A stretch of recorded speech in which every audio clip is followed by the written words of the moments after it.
Assalamualaikum warahmatullahi wabarakatuh. Kembali berjumpa dengan saya di channel Gagasan Progresif 79.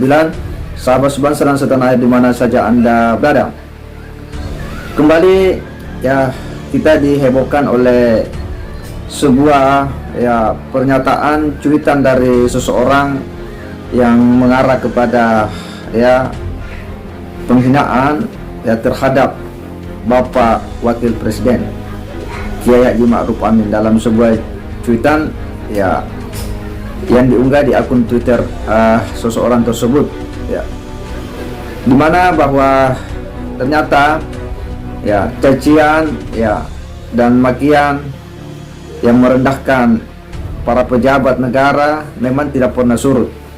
Bagaimana beberapa dekade ini memang muncul orang-orang yang mungkin karena termakan berita-berita hoax, berita-berita yang tidak jelas kebenarannya, kemudian beliau melampiaskan itu dalam bentuk cuitan-cuitan. Dan inilah kelemahan-kelemahan daripada sistem penegakan hukum kita, karena orang-orang seperti ini itu tidak pernah diberi efek jerah di satu sisi bahwa terkait dengan norma-norma penghinaan terhadap para pejabat itu sifatnya delik aduan, sehingga mesti harus ada orang yang kemudian melaporkan, mengadukan kepada kepolisian untuk bisa diproses. Sehingga jika tidak, maka itu juga tidak akan pernah diproses secara hukum.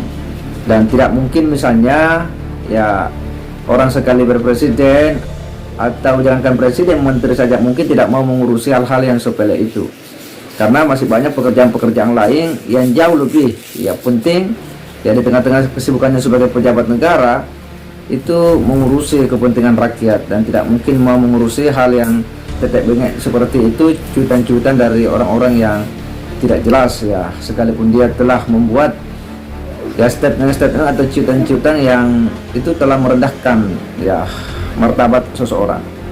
Dan apa yang terjadi pada Kiai Ma'ruf Amin ini itu adalah sebuah kejadian yang memang sering terulang, yang dulu-dulunya memang Pak Jokowi begitu heboh diserang oleh berbagai oknum-oknum tertentu yang sengaja memang hendak menjatuhkan wibawa Pak Jokowi secara personal, yang tentunya jika wibawa kepala negara kita itu direndahkan, itu sama artinya pada akhirnya akan merendahkan harkat dan martabat bangsa itu sendiri. Dan ini memang berbahaya jika kemudian orang-orang seperti ini terus dibiarkan bebas membuat cuitan-cuitan, bebas membuat statement-statement, karena ini akan bisa mempengaruhi publik ketika membuat pernyataan-pernyataan seperti itu yang kemudian tidak ada tindakan-tindakan tegas. Ini kan bisa mengarah kepada kebencian yang masif dari publik terhadap pejabat negara, pemerintah. Bisa menciptakan situasi di mana publik seolah-olah menganggap bahwa itu adalah hal yang biasa. Nah, di situ problemnya.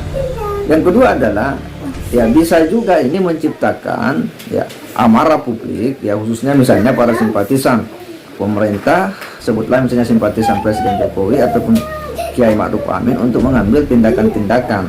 Kenapa? Karena dia tidak terima jika tokoh idola mereka itu kemudian diperlakukan seperti itu.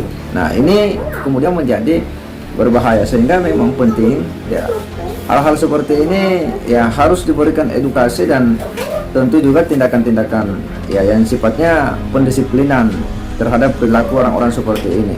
Dan apa yang dialami oleh Pak Kiai Ma'ruf Amin ini oleh seseorang dalam cuitannya ini betul-betul merendahkan sekali martabat sebagai seorang kiai, mantan Ketua Umum Majelis Ulama Indonesia, mantan Rais Surah Nahdlatul Ulama, organisasi terbesar di Indonesia ini, kemudian diperlakukan seperti itu.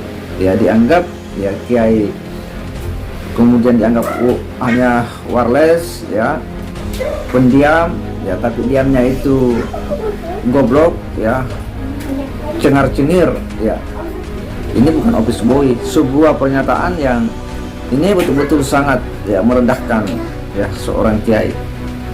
Sekalipun ya pada akhirnya ya karena respon netizen yang tidak menerima perlakuan orang tersebut pada Kiai Ma'ruf Amin ini, itu memberikan respon yang tegas ya, bahkan yang memberikan pernyataan-pernyataan kerasnya, kritikan pedasnya terhadap orang tersebut ya.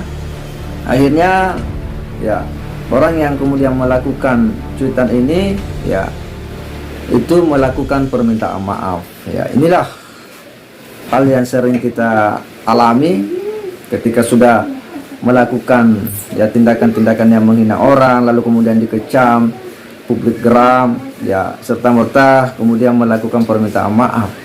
Dengan gampangnya ya dia hendak menyelesaikan persoalan itu, dia tidak berpikir ya sebelum mengeluarkan sebuah pernyataan, sebuah statement ya, enak saja langsung melakukan permintaan maaf ya, masalah itu selesai. Padahal kita sudah menyerang kepentingan orang ya, sudah merendahkan ya nama baik seseorang, apalagi seorang wakil presiden, apalagi seorang ulama sepuh ya, yang sangat dihormati, yang sangat dihargai bukan hanya di negara ini tetapi juga oleh negara-negara lain ya.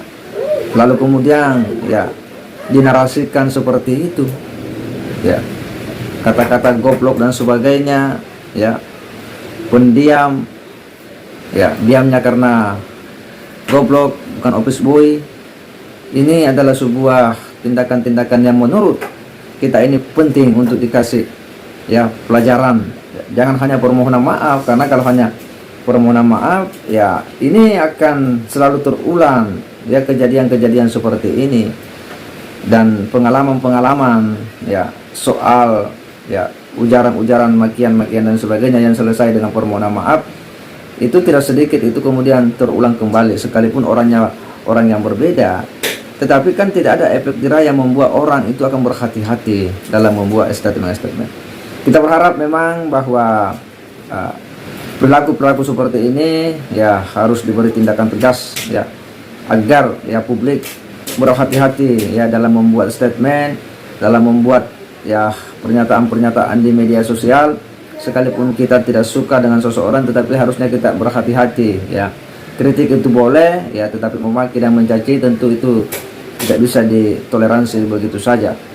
Dan penting agar kita selalu memverifikasi informasi dan berita agar tidak mudah kemudian ya membuat publik ikut-ikutan untuk kemudian berpikiran negatif terhadap pemerintah. Saya kira demikian. Wassalamualaikum warahmatullahi wabarakatuh.